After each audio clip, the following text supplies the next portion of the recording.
분명히 풍성해질 줄로 믿습니다.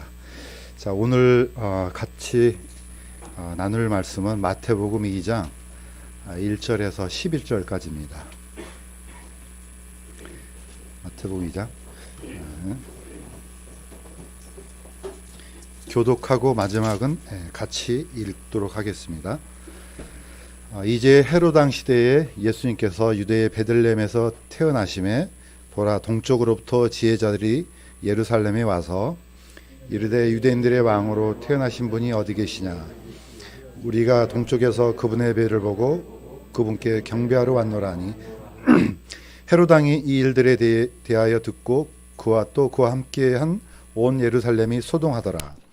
그가 모든 수제사장들과 백성의 서기관들을 함께 모아 그리스도가 어디서 태어나겠느냐고 그들에게 다그쳐 물으매 그들이 그에게 이르되 유대의 베들레헴이니이다. 대언자를 통해 이렇게 기록하신 바 유다 땅에 있는 베들레헴아, 네가 유다의 통치자들 가운데서 가장 작지 아니하노다. 내게서 한 다스리는 자가 나와 내 백성 이스라엘을 다스리리라 하셨나이다 하매, 이에 헤롯이 은밀히 지혜자들을 불러 그 별이 나타난 때를 부지런히 그들에게 묻고 그들을 베들레헴으로 보내매 이르되 가서 어린아이를 부지런히 찾아보고 그를 찾거든 내게 말을 다시 전해주어 나도 가서 그에게 경비하게 하라 하니라. 그들이 왕의 말을 듣고 떠나가는데 보라, 동쪽에서 그들이 보았던 그 별이 그들보다 앞서가다가 마침내 그 어린아이가 있는 곳에 이르러 멈추어 서니라. 그들이 그 별을 보고 심히 크게 기뻐하더라. 마지막에 같이 읽겠습니다. 그들이 집으로 들어가 어린아이가 자기 어머니 마리아와 함께 있는 것을 보고 엎드려 그에게 경배하고 자기들의 보물함을 열어 황금과 유황과 모략을 그에게 선물로 드리니라. 잠시 기도하겠습니다. 하나님 아버지, 오늘 또 귀한 주일을 맞아서 주님께 이 귀한 시간을 구별해서 드립니다. 우리의 모든 삶의 가치가 주께 드리는 이 예배 안에 있을 수 있도록 도와주옵시고, 또 주님께서 선포하시고 또 우리에게 주신 그 말씀 안에서만 참된 빛과 소망이 있음을 알 수 있도록 도와주옵소서. 오늘 같이 나누는 이 말씀 속에서 놀라운 하나님의 사랑과 은혜가 이곳에도 풍성하게 임할 수 있도록 도와주옵소서. 감사드리며 예수님의 이름으로 기도드립니다. 공교롭게도 성탄절이 주일이 되는 경우가 좀 드문데 오늘이 또 그런 날이 되었습니다. 또 다음 주는 또 공교롭게도 1월 1일이 또 주일이 됩니다. 그래서 약간의 이제 의미가 좀 약간 다른 날보다는 약간 크다는 생각이 듭니다. 아마 다른 교회에서는 무척이나 바빴을 것입니다. 이제 나름대로 이제 교회마다 행사를 하는데 우리는 어떤 행동보다는 마음이 좀 분주하지 않았을까 좀 생각이 듭니다. 특별히 오늘은 말씀 자체를 주님께서 오시는 그 사건을 초점을 맞출 수밖에 없습니다. 그런데 오늘 우리가 드렸던 것처럼 이 어떤 사건이나 역사를 보면요, 이렇게 새로운 것이 등장하는 것이 아니고 약간 이게 반복되는 것들을 우리가 볼 수가 있습니다. 이제 우리는 그런 것을 패턴이라고 이제 씁니다. 패턴 또는 양상. 보면은 옛날에 있던 일인데 오늘 다시 있고, 오늘 일어났던 일인데 앞으로 일어날 이런 개연성을 성경에서는 이제 많이 이제 가져옵니다. 사실 예수님께서 오신 그 날은 앞으로 오실 재림하고도 상당히 맞물려 있습니다. 그러니까 그 옛날 사도들이 전했던 그 복음의 그 역사가 지금도 일어나고 있지만 앞으로 전했던 그 환경들 또는 그 사람들의 반응들이 옛날하고 지금하고 앞으로 일들이 약간 비슷합니다. 그래서 오늘 그 사건을 좀 집중하기 위해서 이 말씀에 집중하기 위해서 먼저는 복음의 의미를 다시 한번 생각해 볼까 합니다. 사실 우리가 이 단어는 많이 씁니다. 복음이라는 단어는 많이 쓰는데 또 이해하기도 쉽습니다. 한자어로 복된 소리라는 뜻입니다. 그러면은 성경에서 말하는 이 복음에 대해서 다시 한번 보겠습니다. 이 복음이라는 뜻은 좋은 소식이라는 뜻입니다. 원어로도 같은 뜻입니다. 우리가 보통 이제 이 유앙겔리온이라는 말을 많이 들었을 겁니다. 이건 이제 고전 헬라어고 에반겔리온이라는 말을 많이 들었을 것입니다. 근데 이 단어가 사람들이 이렇게 왜곡시켜서 무슨 뭐 만화 영화에 나오는 막 이런 제목이나 이런 식으로 이제 만듭니다. 그런데 에반겔리온이라는 단어가 이 복음이 좋은 소식이라는 뜻입니다. 영어도 이제 가스펠이라는 단어를 쓰는데 역시 굿 뉴스, 좋은 소식입니다. 그런데 이 복음이 이게 진짜 좋은 의미가 되려면은 전하는 사람이 아주 중요합니다. 좋은 소식이 있는데 그게 한 곳에 머물러 있으면 이건 결코 의미가 없는 겁니다. 자, 그래서 이 복음을 전하는 사람을 굉장히 소중하게 여깁니다. 자, 성경에서도 이렇게 얘기를 합니다. 좋은 소식을 가져오고 화평을 선포하며 복된 소식을 가져오고 구원을 선포하며 시온에 이르기를 내 하나님께서 통치하신다 하는 자의 산을 넘는 발이 어찌 그리 아름다운고. 그러니까 좋은 소식이 있는데 이 소식을 전하는 그 발이야말로 이 복음의 의미를 더 한층 이 가치를 증폭시키는 역할을 합니다. 자, 밑에 있는 그림은 이제 예화를 들었습니다.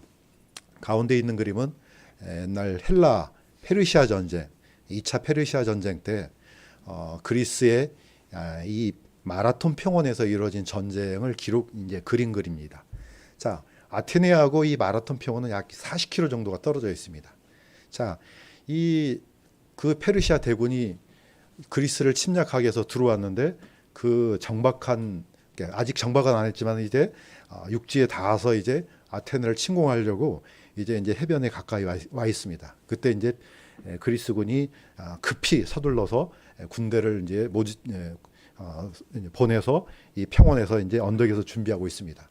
그러면은 이때 이 소식을 누가 가장 듣고 싶어 합니까? 이 승전의 소식을 바로 아테네 시민들일 것입니다. 이 전쟁을 이기고 지느냐에 따라서 자기들의 생명이 왔다 갔다 하는 겁니다. 만약에 이 전쟁이 졌다 그러면은 아테네는 불바다가 됐을 겁니다. 그러니까 아테네 시민들은 너무나 가슴 조이면서 이 소식을 기다리고 있었습니다. 자, 이때 이 마라톤 평원에서 승리를 한 다음에 이 소식을 누가 전합니까? 어떤 이 전령이 가서 이제 뛰어갑니다. 약 40km를 뛰어가서 이 아테네 시민들한테 드디어 우리가 이겼다 이렇게 합니다. 그러면 아테네 시민들 어떻게 합니까? 반응이 뭐 상상력을 동원해서 보면 난리가 났을 겁니다. 자, 이때 전하는 자의 발, 이게 성경에서도 동일하게 좋은 소식을 가져오는 자의 발, 이걸 이제 우리는 선교사, 복음 전도자 이렇게 얘기를 합니다. 자, 이 복된 소식은 전하는 것도 있지만은 듣는 자가 이것을 간절히 기다릴 때 그건 참으로 가치가 있는 겁니다.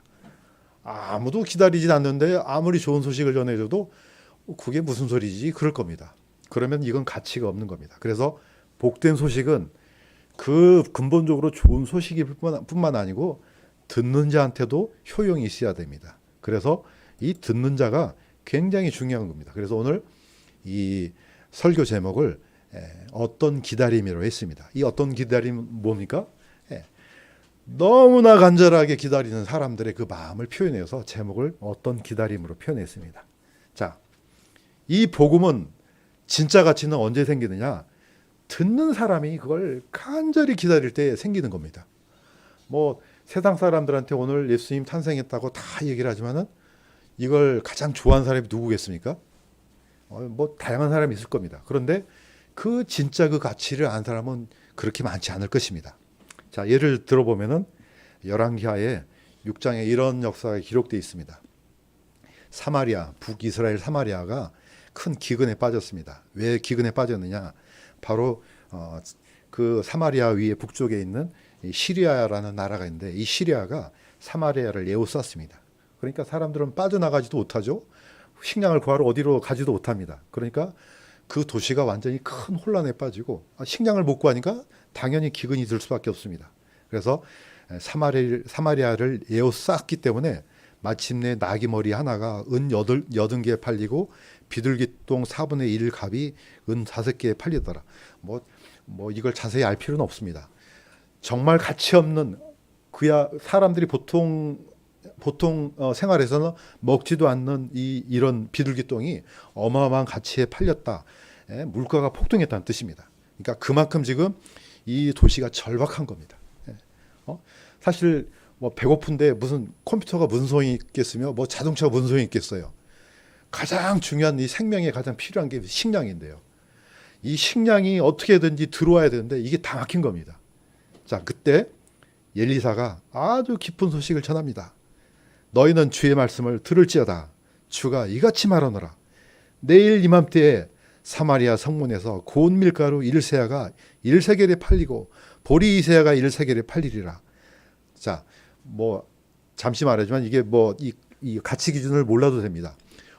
가격이 갑자기 엄청나게 급락되어서 누구든지 먹고 사고 팔 수 있는 그런 수준으로 이 가격이 폭락한다는 뜻입니다. 그러니까 모든 사람들이 만족할 수 있는 그런 이제 식량이 들어온다는 겁니다. 그런데 한 귀족이 자 손으로 왕을 부추기던 자가 그러니까 오늘날로 말하면 아마 비서실장 정도 되지 않았을까요? 아무튼 경호실장. 자 그런데 이 자가 하는 얘기가 이렇습니다.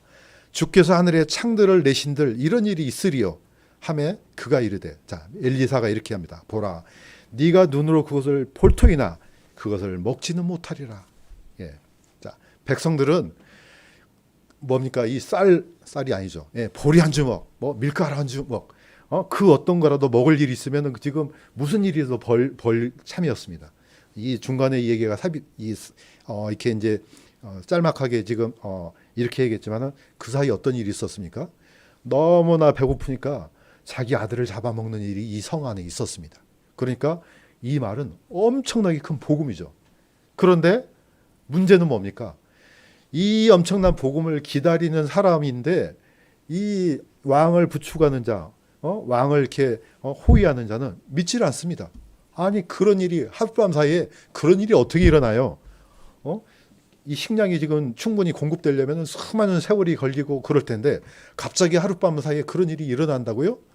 예, 우리가 이제 잘 알고 있는 것처럼 4명의 문둥병자가 하도 배가 고파가지고 여기서도 죽고 저기서도 죽고 하니까 아예 시리아 그 군대 안으로 들어가 보자. 걔네들이 살려주면 살고 그냥 죽이면 죽고 그냥 이판사판이에요. 그러니까 이래도 죽고 저래도 죽고 하니까 4명의 문둥병자들이 갔는데 하나님께서 그 4명의 문둥병자들의 그림자와 발소리를 아주 큰 소리로 만들어서 그 진영에다가 이렇게 들리게 했습니다. 그러니까 시리아 진영에서 난리가 난 거죠. 갑자기 외국에 있는 군대들이 용병이 이렇게 모집이 되어서 자기네들을 무찌르러 온 줄 알고 아예 그냥 갑옷이고 뭐고 다 팽개치고 다 도망을 가버렸습니다. 4명의 문둥병자들 오니까 이건 완전히 텅 비어 있는데 그냥 먹을 것도 많고 금도 많고 은도 많고 다 있습니다. 그래서 그냥 서둘러서 얼른 숨기고 막 이것저것 할 것 없이 다 먹어치웠습니다. 자 그런데 이 사람들이 이거 우리만 이렇게 먹고 마시고 하면은 나중에 들키면 어떻게 하지? 생각을 고쳐 먹었어요. 야 이러지 말고 우리만 먹지 말고 이것을 사마리아 성한테 가서 알리자 해서 이 사람들이 4명의 문둥자가 가서 알리지 않았습니까? 자 이때 이 소식을 듣던 어떻게 해요? 그냥 너나 나나 할 것 없이 그냥 성문을 박차고 나가는데 그 성문 문지기가 바로 이 사람이었습니다. 갑자기 그 소식이 전해지면은 사람들이 혼란이 있을까 봐서 아마 성문을 지키고 있었던 것 같아요. 결국 이 사람이 그 사마리아 백성들한테 깔려 죽었습니다. 그대로 이 말씀대로 된 거죠. 그것을 보지만 먹지는 못할 것이다. 자, 복음의 진짜 가치는 뭡니까? 듣는 자가 간절히 기다렸을 때 그게 진짜 가치가 되는 겁니다. 자, 이 의미를 그대로 담아서 예수님의 초림으로 예수님께서 이스라엘 땅에 오셨던 첫 번째 태어났던 그 역사를 한번 들여다보겠습니다. 자, 예수님께서 이 땅에 오셨다는 것은 이미 성경에서 역사에서 다 증명하고 있습니다. 그런데 문제는 이때 그 이스라엘 땅의 배경을 우리가 좀 생각을 해볼 필요가 있습니다. 자, 그때 당시 이스라엘은 어떤 상태에 있느냐? 우리나라도 일제 시대 때, 일제 강점기 때 우리나라가 기다리는 게 뭐겠습니까? 그 일제 압박에서 벗어나서 간절히 독립하는 거, 이걸 우리가 기다리는 거 아니겠습니까? 이스라엘도 마찬가지였습니다. 로마의 지배를 받던 시대에 있습니다. 그러니까 주권이 없는 겁니다. 자, 그러니까 이제 이스라엘 백성들은 자기네들이 나라에도 세금 내지만 또 그 속주세를 누구한테 됩니까? 로마에다 바쳐야 됩니다. 그러니까 로마는 아주 교묘하게 백성들한테 세금을 뜯으면은 저항이 크게 일어나니까 누구를 선택합니까? 이스라엘 유대인들 중에서 세리를 뽑아서 자, 니네들이 우리한테 이런 세금을 바쳐 대신에 더 많이 걷어들이든 어쩌든 간에 그건 너희들 자유야. 이러니까 모든 미움이 어디한테 쏠립니까? 세리한테 쏠리는 거죠. 그러니까 세리는 죄인의 대명사가 되었습니다. 어쨌든 이런 시대가 바로 이스라엘 초창기 예수님께서 이스라엘 땅에 오시게 됐던 그런 배경으로 들어갑니다. 자, 그런데 나라는 있는데 나라의 왕이 유대인이 아니에요. 유대인들을 그렇게 괴롭혔던 에돔 족속의 왕이 이스라엘의 킹으로 있는 겁니다. 그러니까 이 이스라엘은 무슨 소망이 있겠어요? 아니, 임금도 우리나라 사람이 아니고, 아니, 나라는 로마에 속국이 돼 있고, 아무런 소망이 없는 겁니다. 그래서 사도 마태는 이렇게 기록했습니다. 어둠 속에 앉은 백성, 사망의 지역과 그늘에 앉은 자들, 이렇게 표현했습니다.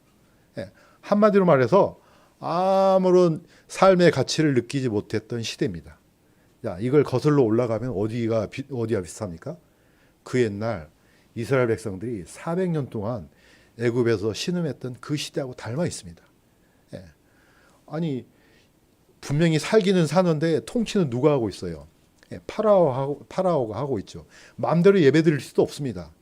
그 다음에 파라오가 어떤 정책을 씁니까? 인구가 불어나니까 그 어린아이들, 태어났던 어린아이들 중에 여자아이는 살려주고 사나이들은 다 물에 빠뜨려 죽였습니다. 예, 이런 시대가 예수님 초림의 배경하고 비슷하게 닮아 있다는 겁니다.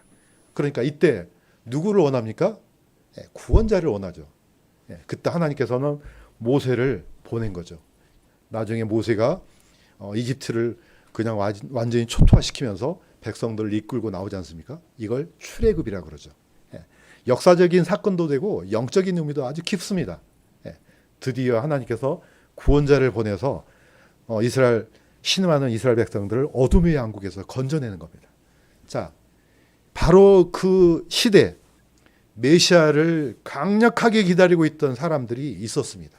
누구보다도 아마 전 이스라엘 백성들이 다 그러지 않겠습니까?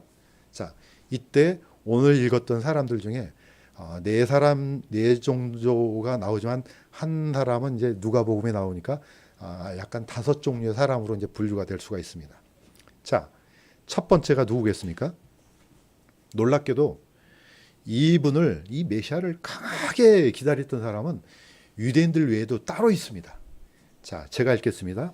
이제 헤로당 시대에 예수님께서 유대의 베들레헴에서 태어나시며 보라, 동쪽으로부터 지혜자들이 예루살렘에 와서, 자, 아주 놀랍게도 예수님께서 태어나셨는데 이걸 가장 먼저 알아차린 사람은, 물론 이제 천사가 나중에 양치기들한테 전하지만은 이방인들 중에 동방에서 온 지혜자라고 얘기합니다. 자, 이 사람들이 그 먼 거리를 와서 이렇게 얘기합니다. 유대인들의 왕으로 태어나신 분이 어디 계시냐? 자, 유대인의 왕이 태어났다. 그런데 그분이 어디 계시냐? 아마 이 지혜자들은 놀랐을 겁니다. 왜냐하면 전 이스라엘 백성들이 일어나서 아마 잔치를 벌이지 않았을까 했는데 너무나 조용합니다. 자, 하는 얘기가 우리가 동쪽에서 그분의 별을 보고 그분께 경배하려고 하노라. 자, 사실 이 동쪽이라는 이 단어가 굉장히 범위가 넓습니다. 사실 어디가 어딘지 모릅니다. 심지어는 소아시아 지역부터 그 옛날 페르시아, 바벨론 이 지역이 다 포함됩니다. 그러니까 동쪽이란 말이 뭐 나름대로 막 신학자들이 막 여기다 저기다 하는데 알 수가 없습니다. 그러나 어쨌든 이방인인 것은 분명합니다. 이 이방인들이 유대인의 왕으로 태어나신 분께 경배하러 왔다고 하니까 어떻습니까? 이거는 대단히 놀라운 일이죠. 자, 이 사람들이 단순히 이제 개혁 성경에는 박사들로 되어 있습니다. 동방 박사들. 우리 이제 그 단어에 많이 익히지 않습니까? 동방 박사. 동방의 지혜자들 그러면 어떤 사람들이지? 사실 이 단어는요 굉장히 범위가 넓습니다. 그러니까 뭘 연구하는 사람, 하늘을 보고 이제 연구하는 천문학자, 지리학자 또는 뭔가 이렇게 그 뭡니까 도서를 연구한 사람, 이 모든 사람들을 다 박사라 그럽니다. 그러니까 어떤 박사인지는 모릅니다. 그렇지만은 대단히 뭔가를 연구한 사람들이면 틀림없습니다. 그러면 우리가 동방에 있는 박사들이 여기까지 찾아왔다는 것은 뭡니까? 뭔가를 열심히 연구했다는 겁니다. 이거는 성경을 연구했다는 것도 됩니다. 자, 왜 그러냐? 이미 주전 722년에 북이스라엘이 망하잖아요. 이 사람들이 다 어디로 흘러갑니까? 예? 페르시아로, 아시리아로 저기 흩어집니다. 이미 이제 그때부터 흩어지기 시작합니다. 자, 586년에 유다가 망했을 때도 다 흩어집니다. 그러니까 이미 동쪽에는 수많은 유대인들이 흩어져서 이 성경을 가지고 자기 나름대로 이제 시나고그를 만들어서 이제 예배를 드렸을 겁니다. 그러면은 거기에 귀를 기울이고 있던 이방인들이 그냥 쓱 지나간 것이 아니고 연구한 사람이 있을 거 아니겠습니까? 이미 이사야에서는 이렇게 돼 있습니다. 한 아이가 우리에게 태어났고 한 아들을 우리에게 주셨는데 어깨에는 정권이 놓이고 그 이름은 놀라우시니 좋은 자 강하신 하나님 영존한 아버지 평강의 통치자를 할 것이기 때문이라. 언젠가는 어떤 메시아가 이 세상으로 오겠구나. 이것을 유대인들만 기다리는 것이 아니고 이방인들도 기다린다는 거죠. 자, 놀랍게도 솔로몬이 이런 기도를 합니다. 솔로몬 성전을 짓고 난 다음에 이스라엘 백성들만 기도를 한 게 아니고 이렇게 기도합니다. 주의 백성 이스라엘에게 속하지 아니한 타국인에 관하여는 타국인이 주를 부르며 구하는 모든 것에 따라 주의 백성 이스라엘처럼 주의 이름을 알고 주를 두려워하게 하시오며 또 내가 건축한 이 집이 주의 이름으로 불리는 줄을 알게 하옵소서. 놀랍게도 솔로몬은 이방인들이 혹시 주를 찾거든 자 이렇게 해달라고 이렇게 기도를 합니다. 그러니까 이방인들 중에서도 이 성경을 파고 아주 열심히 공부한 사람이 있지 않겠습니까? 이 사람들이 하늘을 봅니다. 혹시 이때나 저때나 드디어 사인이 나타납니다. 이거는 자기네들이 알고 있었던 그런 별이 아니에요. 이거는 분명히 하나님께서 약속하신 그 아들을 보내실 것이다. 그 어떤 사인이 아닐까. 자, 놀랍게도 이 사람들이 선물을 준비했습니다. 황금과 유향과 모략입니다. 이거는요 전부 예배 때 사용할 수 있는 것들입니다. 이거는 이스라엘 성전 안에서 대제사장이 사용할 수 있는 그런 기물들이란 말이죠. 자, 그러니까 이 사람들이 그냥 대충 보니까 별이 있네? 그냥 가자 이게 아니고 오랫동안 기다려왔던 사람들에게 주시는 하나님의 사인이라는 것을 우리가 알 수가 있는 겁니다. 자, 이런 사람들이 있었는데 이런 사람들이 바로 이방인들이었습니다. 자, 드디어 이방인들이 어디로 왔습니까? 예루살렘까지 그 별이 이끈 대로 찾아왔습니다. 자, 찾아와서 아까 그렇게 물었습니다. 유대인들의 왕으로 태어나신 이가 어디가 있느냐? 우리가 그분께 경배하러 왔다 하니까 가장 먼저 이 소식을 접한 중에 가장 긴장한 사람이 누굽니까? 헤롯이었습니다. 헤롯이 이 일들에 대하여 듣고 또 그와 함께 온 예루살렘이 소동하다. 자, 헤롯뿐만 아니고 예루살렘에 살고 있었던 모든 사람들이 다 발칵 뒤집혔어요. 우리가 이제 선물이 세 가지라 그러니까 동방 박사가 세 사람인 걸로 생각하잖아요. 이건 아니에요. 선물이 세 개란 뜻이지 박사들이 세 사람의 뜻은 아니에요.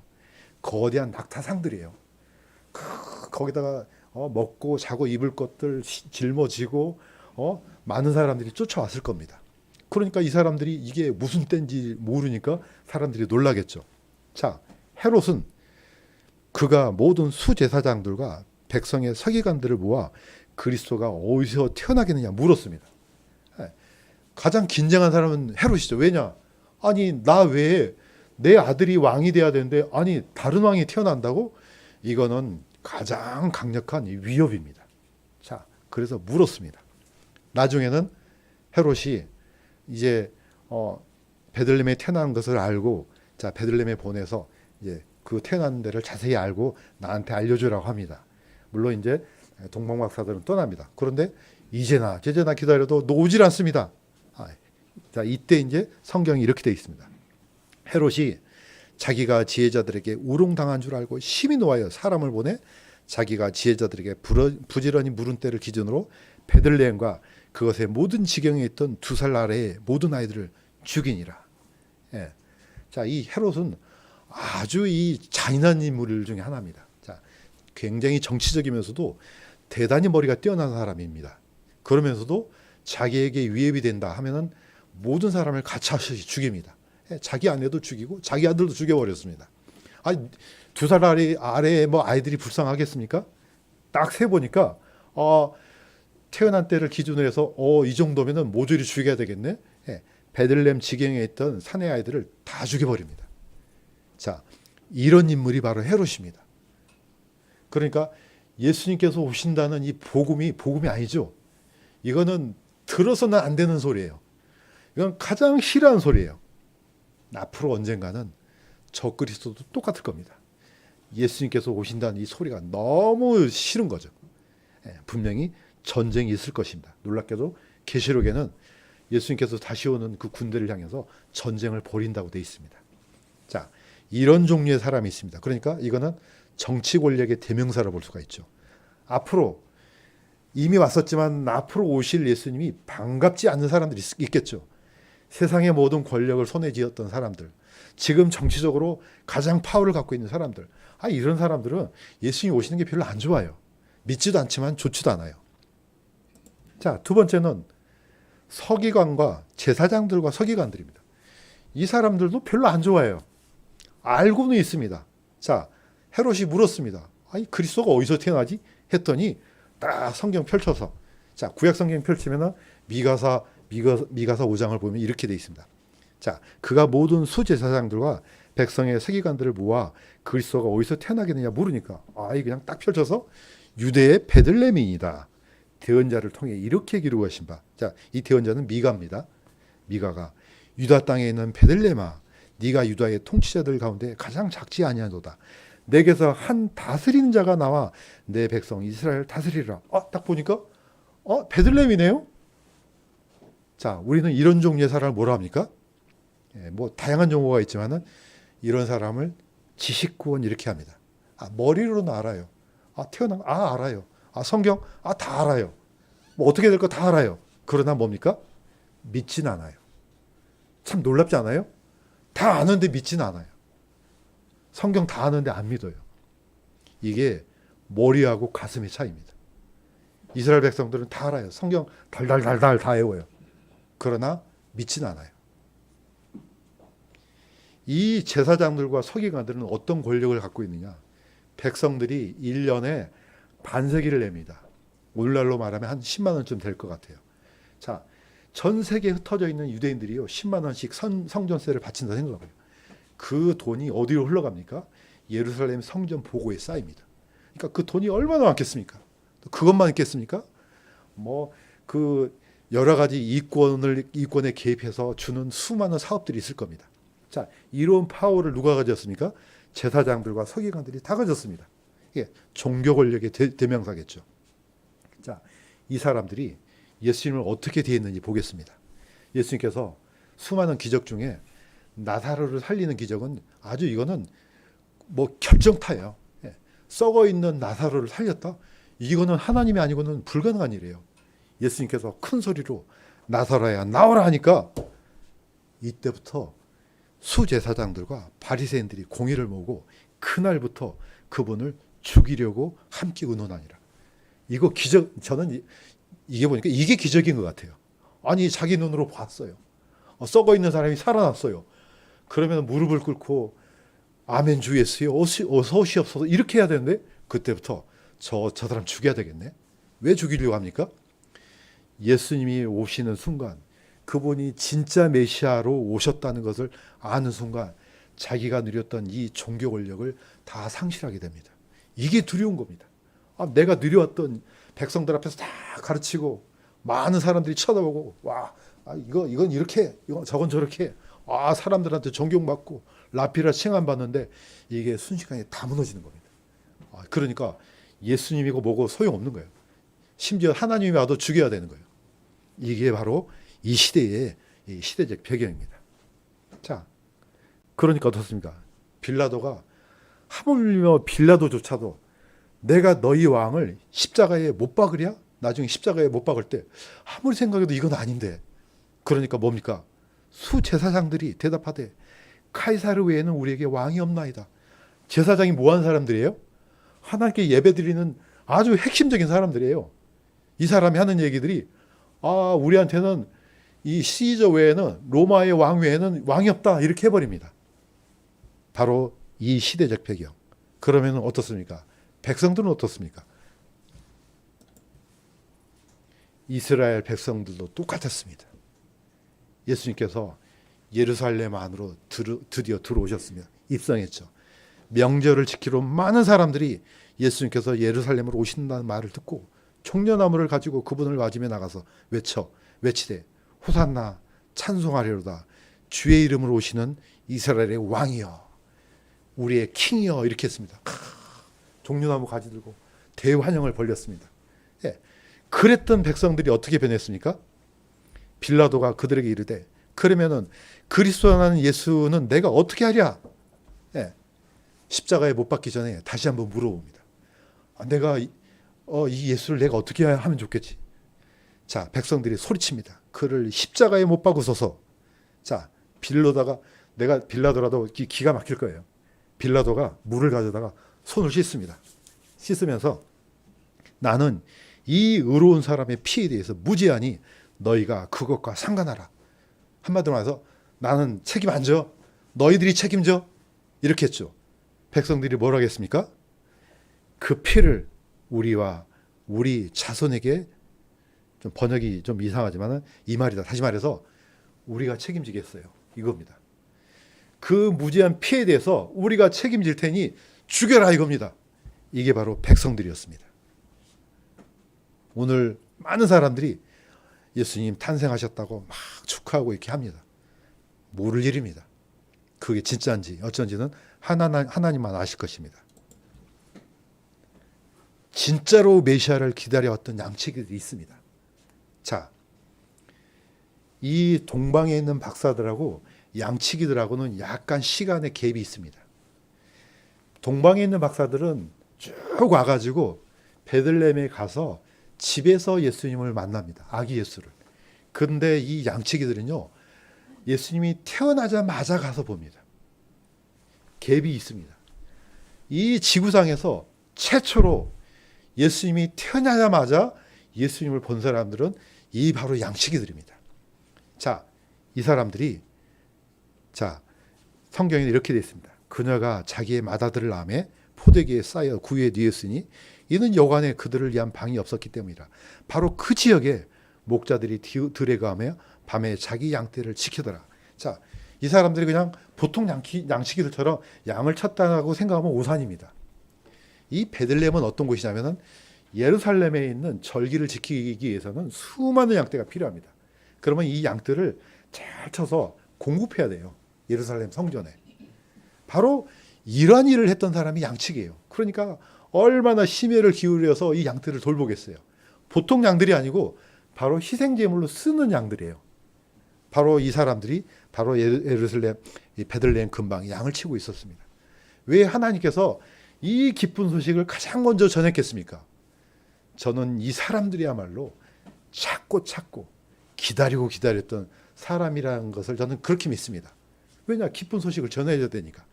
자, 천사가 전했습니다. 그들에게 이르되 두려워하지 말라. 보라 내가 내 백성에게 미칠 큰 기쁨의 소식을 너희에게 가져왔노라. 이날 다윗의 도시에 너희를 위해 구원자 곧 그리스도 주께서 태어나셨느니라. 이것이 너에게 표적이 되리니 곧 너희가 포대에 쌓여 구유에 누인 아기를 보리라. 최초로 본 겁니다. 왜 구유에 누였습니까? 자, 이스라엘은 이 사람들이 가장 많이 모이는 절기가 이스라엘 7대 절기인데 그 중에서도 초실절에 가장 많이 모입니다. 로마는 이걸 잘 합니다. 자, 조세 등록을 하면은 세금을 걷어야 될 거 아니에요. 언제 가장 많이 모이니까 하겠어요.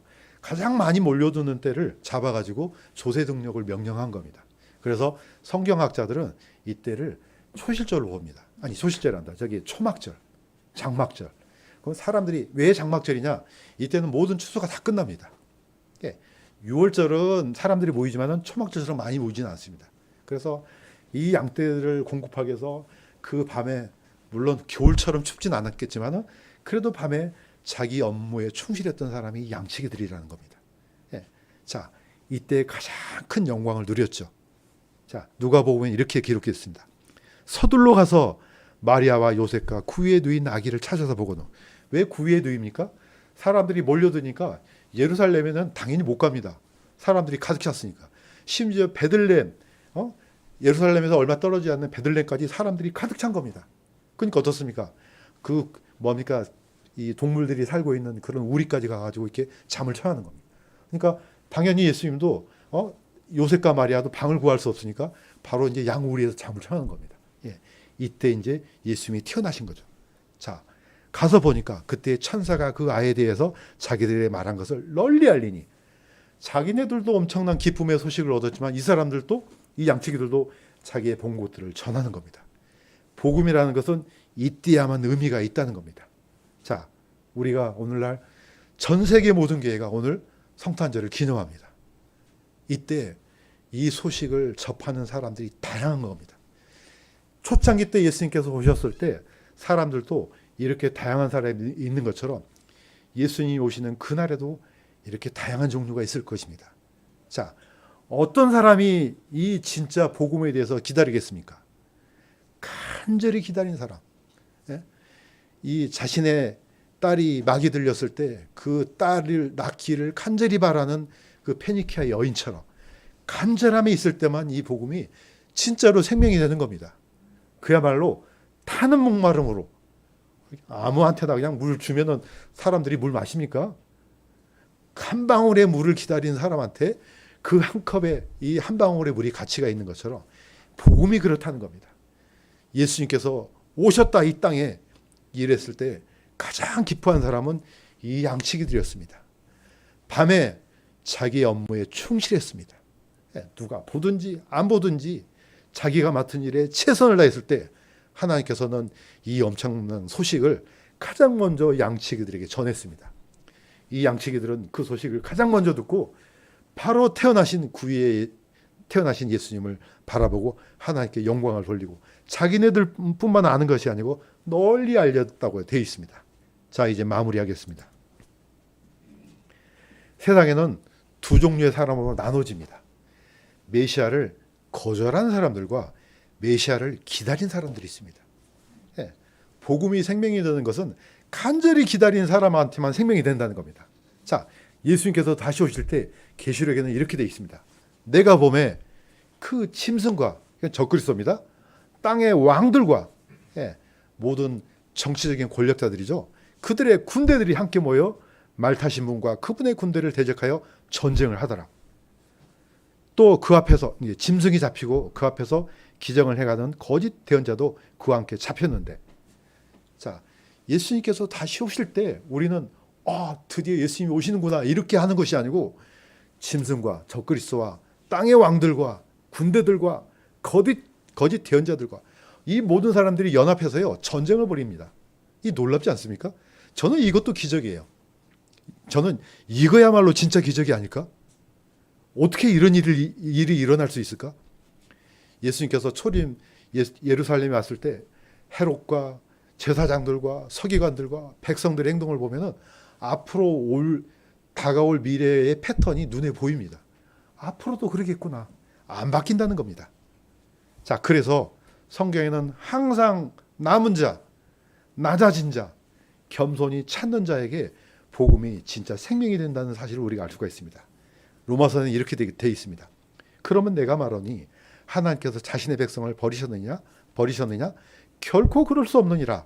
그런즉 이와 같이 이 시대에도 현 시대에도 은혜의 선택에 따라 남은 자가 있느니라. 이 남은 자가 뭐 다 먹고 남은 이런 뜻이 아니에요.